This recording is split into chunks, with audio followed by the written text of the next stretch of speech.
This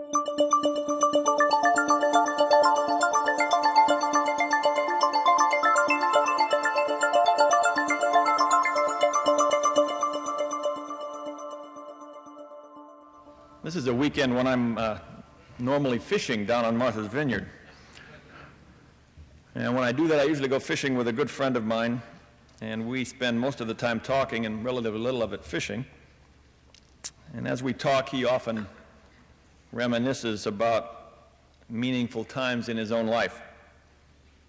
Among his most vivid recollections were his experiences playing football. Now, in American football, as most of you presumably know, each squad is made up of two entirely separate teams, the offense and the defense. When the possession of the ball changes, one team's offense and the other team's defense charge off the field, and their counterparts rush on the field so that the game can continue. My friend was one of those rare individuals who played both offense and defense. So while all others were rushing to and fro, he would just stand there. He would stand there for a few moments with what seemed like the whole world looking at him. He had that rare opportunity to contemplate in public. During those few moments, he would reflect on the hard work, the sweat, the pain of what had just been accomplished, and contemplate the exhilaration of working with new people in facing new challenges in an entirely new environment. We, of course, find ourselves in that situation today. In these few hours, we contemplate with pride the people and the achievements of the past. But we should also use this opportunity for a realistic assessment of the state of today's world for the professional chemical engineer. We should use this time to think about the future and to assess what will be expected of chemical engineers during the next several decades. Most importantly, we should consider the question, what should our leading academic institutions be doing about preparing for the future? But first, let me take my own brief look at the past. Doc Lewis and his contemporaries in the profession developed a curriculum designed to deal with the creation of new processes and the development of businesses to commercialize those processes. Faculty were selected for their technical prowess, to be sure, but they were also selected for a set of personal skills that could have led to successful industrial careers. In the 30s and 40s and 50s, chemical engineering was the most entrepreneurial of the engineering disciplines. Since a chemical process and its large, specialized capital investment could be obsoleted immediately by a better idea, the concepts of risk analysis and management economics were usually part of the formal curriculum. I remember Ed Gilliland and Tom Sherwood telling me when I was a young faculty member at the Institute in the 60s that the pioneers in the field signed on because they believed they had the capacity to remake the commercial world in a very fundamental way. Ed's and Tom's eyes would gleam as they described their early plans for manufacturing synthetic materials that would replace many of the world's construction materials. Wood, steel, aluminum were all, in part, to be replaced by succeeding waves of polymers, composites, and other new substances. Much was accomplished, but much of that optimism was not fully realized. The traditional industries, wood, metallurgical, paper, and the like, developed new products and effectively retaliated with their own innovations. The intellectual leadership of the profession turned either to a more exacting analysis of processes that already existed, often using emerging computer-based techniques, or to new areas of technology. During the 60s, for example, we saw a great commitment to the material sciences, with particular emphasis on catalysis, or on newly emerging applications based on polymer membrane inventions, or to creations stemming from work in surface chemistry. Frankly, at about this time, we were struggling to attract the best young technical minds to this field. Arguably, many of the best minds were moving to the electronics field, where the miniaturization of electronic circuits and the attendant software developments were revolutionizing the world that we all lived in. To be sure, in our own field, the 70s saw substantial progress in environmental problems, electronic materials manufacturing, and automation in process design and control. But the process industries, the bread and butter of our profession, had grown to such a size that our blue chip companies often performed financially in accordance with the commodity-type price swings of their raw materials and products. Ralph has already alluded to this in his remarks. Capital decisions, which previously had had a dominant technological input, were now more heavily influenced by OPEC pricing decisions or futures prices on Chicago's commodity exchange. Our leading companies employed their large cash flows by diversifying into seemingly related fields. Corporate leadership positions started to become populated by lawyers and MBAs rather than the scientists and engineers who created these industries. Most importantly, the chemical and metallurgical industries were lured, in many cases, into backward integration, into energy assets, and then were whipsawed in the subsequent downdraft of oil and gas prices during the 80s. While all this has been going on, the pace of scientific change has accelerated. There has been much new science to be exploited by employing methods traditional to the chemical engineer. Modern chemistry is permitting more thorough and exacting analysis of raw materials and product mixtures. This has led to a much better understanding and a potential for even better understanding of reaction mechanisms. Additional exciting applications are found in semiconductor manufacturing and in processing complex mixtures of synthetic molecules from the laboratory of the modern biologist. Now, in the late 80s, while the leadership of our profession increasingly turns its attention to the collection of emerging applications described earlier by Professor Way, the economic backbone of our profession, the process industries, is under increasing assault. A group of businessmen and opportunists, again as described earlier by Ralph, have recognized the vulnerable state of many of our domestic process industries and have successfully gained control of these enterprises. It is well known that the economic and financial systems in Japan and Germany are more conducive to long-term investment in research and product and market development. These factors, combined with a lack of success in recent years in the United States in diversifying many of our chemical industries, and catalyzed by the very attractive currency exchange ratios, have produced unprecedented interest in the acquisition of US-based chemical and energy companies. In addition, we in the United States have spawned an even more lethal attack from within.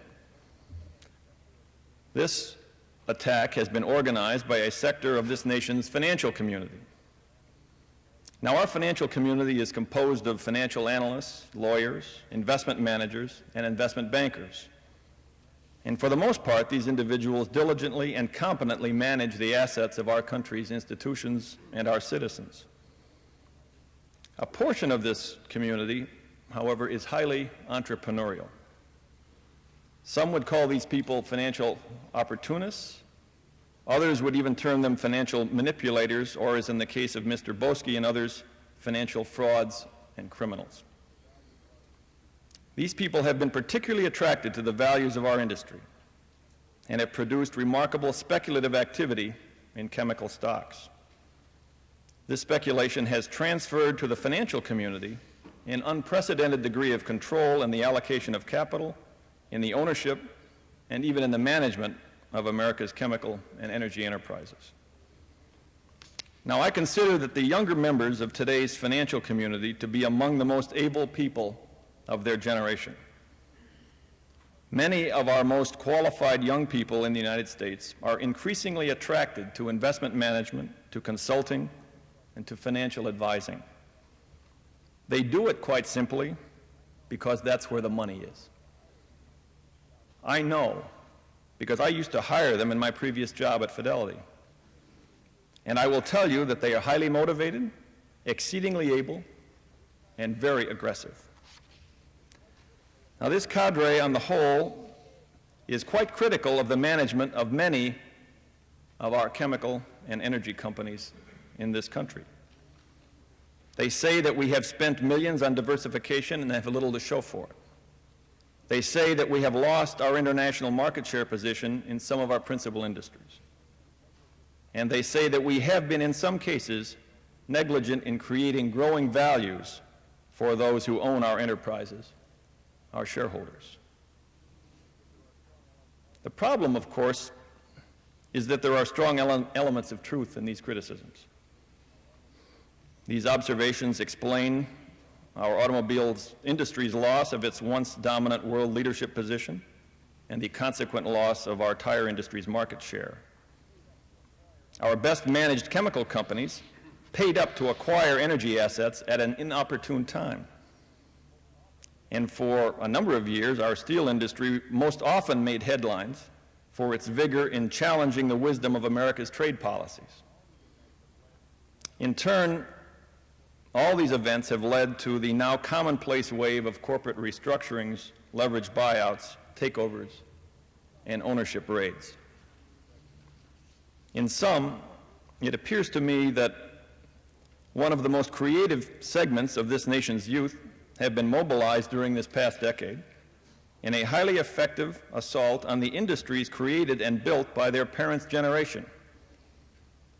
Many members of that earlier generation were graduates of this department.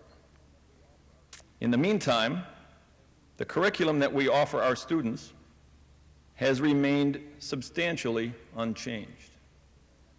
We as a department and we as chemical engineering academics have remained, for all intents and purposes, above the industrial fray. Some would say industrial turmoil is inherent in the nature of technology-based industry. A process of renewal is essential. I would say that our graduates have been brilliant in building technologically based enterprises, yet many of these industrial organisms have remained remarkably unadaptive. I ask you to think about the status of Union Carbide, Phillips Oil, Firestone, United States Steel, Gulf Oil, Texaco, Borg-Warner, Conoco, the great names of my professional youth. And I'd like to think that I'm not that old. These are great companies which either have not survived or they are carrying on in a much weakened condition. And as we think about these companies, I ask all of you, my professional colleagues, how should we change the nature of our academic enterprise so as to produce people who not only create new technologies and industries, but who also have the capacity to draw from the past to drive the future, to understand the essence of modern commerce as it is increasingly practiced on a global scale. It has become commonplace to say that there no longer is really an American industrial enterprise, but only a global one. We must develop the capacity to combine the strengths of the past with the developments of today to appeal to the clients of tomorrow. When Gulf and Firestone are lost in forced mergers, we lose values and procedures and productive human beings. We must produce students who can help create new industry and develop and sustain organizations that can compete, adapt, survive, and dominate their markets worldwide. Chemical engineering is the second of the engineering professions, at least in my view of things, the second of the professions to face this issue. For example, civil engineering never really had to cope with this situation. Bridges and highways do not in general become extinct for technical or competitive reasons. They simply wear out in time and are rebuilt or replaced using contemporary technology. On the other hand, industries based on mechanical engineering have already been through a similar evolutionary process and have had mixed success, in my opinion. The economic woes of Detroit, Pittsburgh, Toledo, Akron, and Warren provide ready testimony to our nation's difficulties in mechanical-based industries over the past decade. Now, chemical engineers are in the midst of the maelstrom, and the early cracks in the dike are becoming apparent in our effort to maintain America's worldwide domination in electronics and computer hardware technology and its attendant software development opportunities. IBM, Intel, DEC, Hewlett-Packard must now fend off competitive advances from Japan, Korea, Taiwan, and soon probably from China and Russia. Americans are learning that breakthroughs in research and development are not enough. We also need breakthroughs in the technology of manufacturing, of process control, which will lead to the production of products having the highest possible quality in the broadest sense of that word. So I re-ask the question, what should this department be doing about these problems? Specifically, what changes should be made in our chemical engineering curriculum? It is my own view that substantial progress has been made in thinking about it. You've heard a summary of that earlier in the day.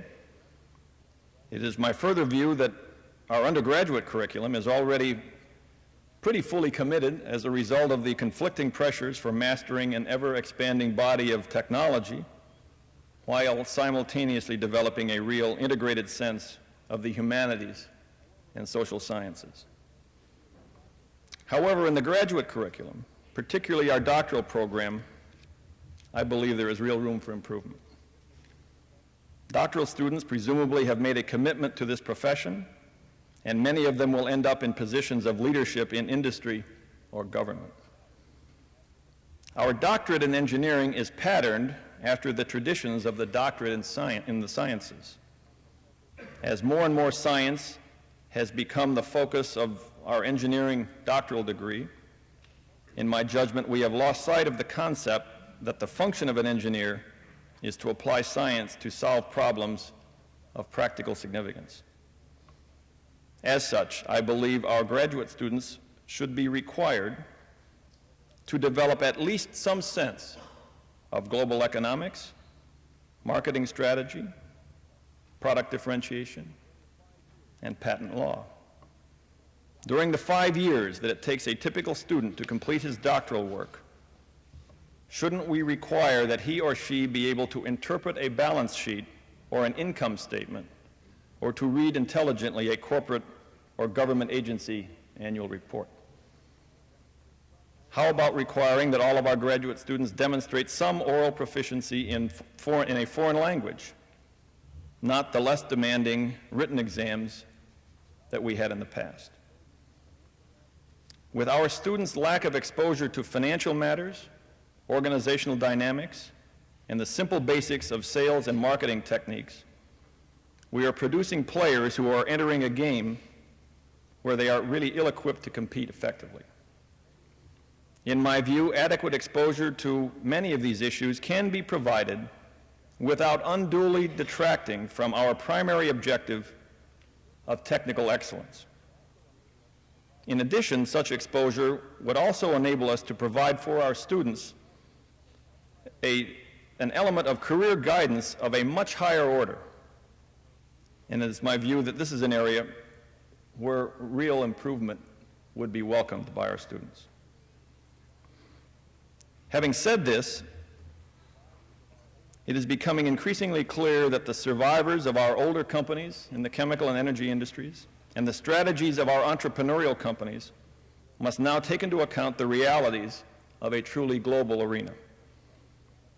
You will hear shortly from my friend and former colleague Lester Thoreau, who I am sure will discuss the global nature of industrial development and may describe some of his efforts to bring a sense of technology to MIT Sloan School's educational program. As you listen to his remarks, think hard about our own profession.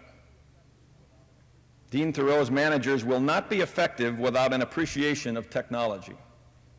The converse, in my view, is also true.